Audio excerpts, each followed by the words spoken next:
Ho, ho, ho. Merry Christmas. It's the CXM experience, and I'm Grad Con, CXO at Sprinkler, where we put the experience in CXM. So, great morning, everybody. I'm glad you're all listening to podcasts on Christmas Day. Get back out there and open your presents. So, I just really wanted to wish everyone a Merry Christmas.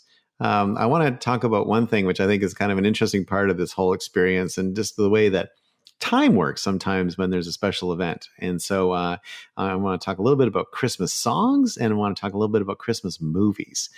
So we'll do that in a minute or two. But just before I get there, this is always a great day. Some of my greatest memories are of Christmas Day. I remember one of my favorite memories is of my oldest daughter. I have two daughters, and I love them equally. But this particular memory is my oldest daughter, and it was actually Christmas Eve. But she was very young, so she'd probably be 2, and she was in her footy pajamas, and very excited about Santa. I was smart enough and old enough to understand Santa, and we were. We had a chimney and a real fireplace in this home. It was a beautiful home. It was built in the mid-30s in Toronto, and it was all rosewood, all natural rosewood. None of it had been painted or anything, so it was a gorgeous home. And we had this gorgeous sort of mantelpiece fireplace.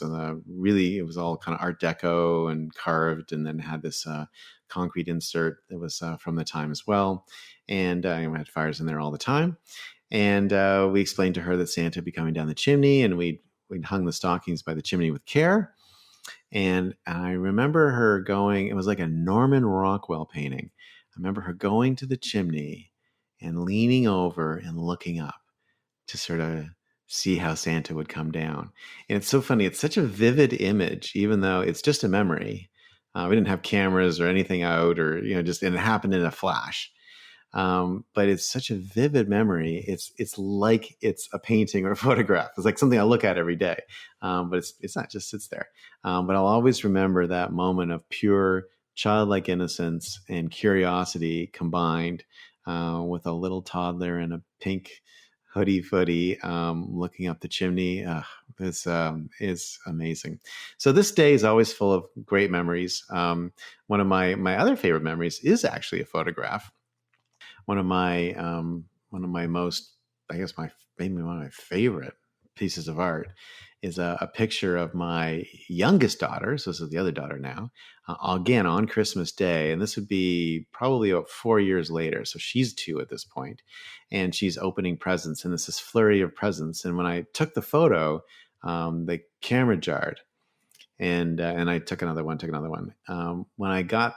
When I looked at the photos, I realized I had this amazing blurred image where you could see her, but it was just this kind of contrast of colors and explosion of sort of sight and sound almost. And it had this almost beautiful way of representing the flurry of the moment.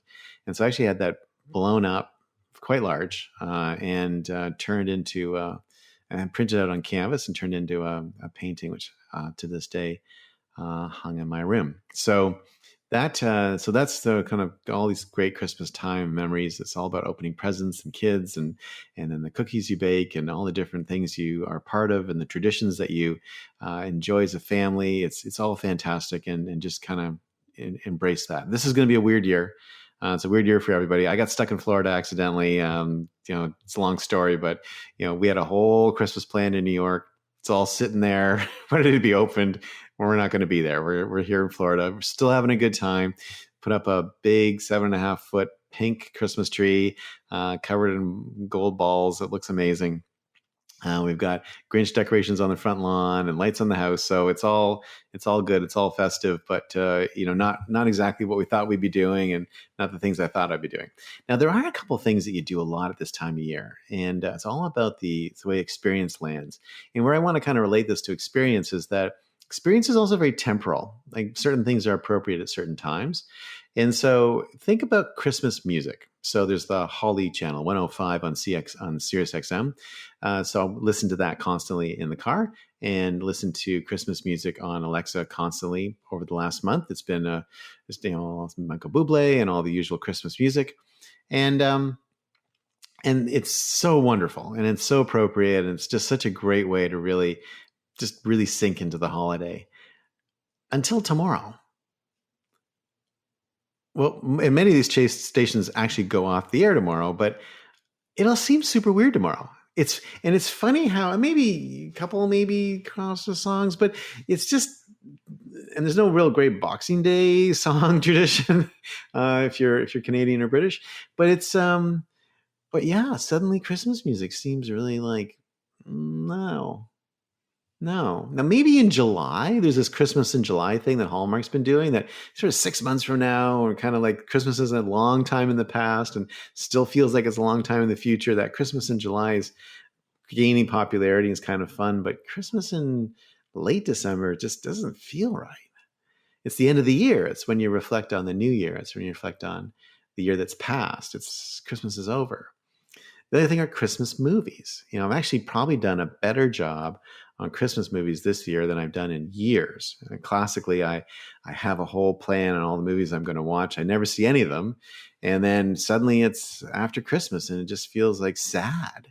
I remember one time I saw Home Alone in the theater, but I saw it in January. It just was the most depressing thing. It was just, that movie did not land for me. It took me years to love Home Alone because I saw it at the wrong time.